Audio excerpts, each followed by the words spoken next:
આજે સાકો જગ્યાએ રસ્તામાં રોડ ખોદતા હતા ભાઈ બંધુ બધા બેઠા હતા બહાર. હેલો મિત્રો, જય માતાજી, સ્વાગત છે તમારું આરકે બ્લોગ જીજે ત્રીમાં. આપણે વારમાં ઓટરી કમ્પ્લીટ તૈયાર થઈ ગયા હતા ને આપણે જવાનું શાક વેચવા, એટલે આપણે આવી ગયા આપણે રેકડીએ. તો આપણે રેકડી જો આવી ગઈ ગોઠવી દીધી મસ્ત મજાની, તમે જોઈ લો. એક નંબર ગોઠવી ગઈને જવાનું તો વેચવાનું આવી ગયા હાઈવે ઉપર. તો આપણે હાઈવે ઉપર આવેલા જઈએ છીએ શાકભાજી રાકડી કરીને સોસાયટીમાં વેચવા જવા માટે. તમે જુઓ એક નંબર વ્યૂ આવે ને પછી તો રસ્તામાં જો ખોદતા હતા હાઈવે ઉપર.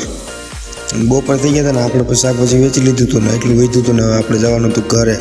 પછી તો આપણે બુવારી કરીને રેકડી હકેલવા માંડ્યા હતા ફટાફટ. જુઓ તમે મસ્ત મજાની રેકડી હકેલી ગઈ 240ની ઝડપમાં થઈને. રેકડી હકેલીને આપણે નીકળી ગયા હતા ઘરે જવા માટે. તો આપણે પહોંચી ગયા પછી તો ઘરે જોયું તો નકરા માંડવા હતા અને ઘરે આપણી રેકડી પાર્ક કરી દીધી હતી ને પછી તો આપણે પૈસા ગણવા બેસી ગયા હતા. અને આજનો વેપાર કેટલો થયો તમને કહી દઉં. આજનો વેપાર હતો ખાલી 1500-1600 રૂપિયાનો વેપાર હતો, કાંઈ ખાસ ગરાગી નથી. ને પછી તો બપોર થઈ ગયા હતા ને પછી તો બપોર પછી જવાનું તો પાછું વેચવાનું. પાછી રેકડી ગોઠવી લીધી હતી આપણે અને જવું તો આજે વેચવા બપોર પછી. એટલે પછી આપણે રેકડી કમ્પ્લીટ જોવો મસ્ત મજાની ગોઠવી દીધી ને પછી તો જોવો ભાઈબંધ બધા ઊભા હતા.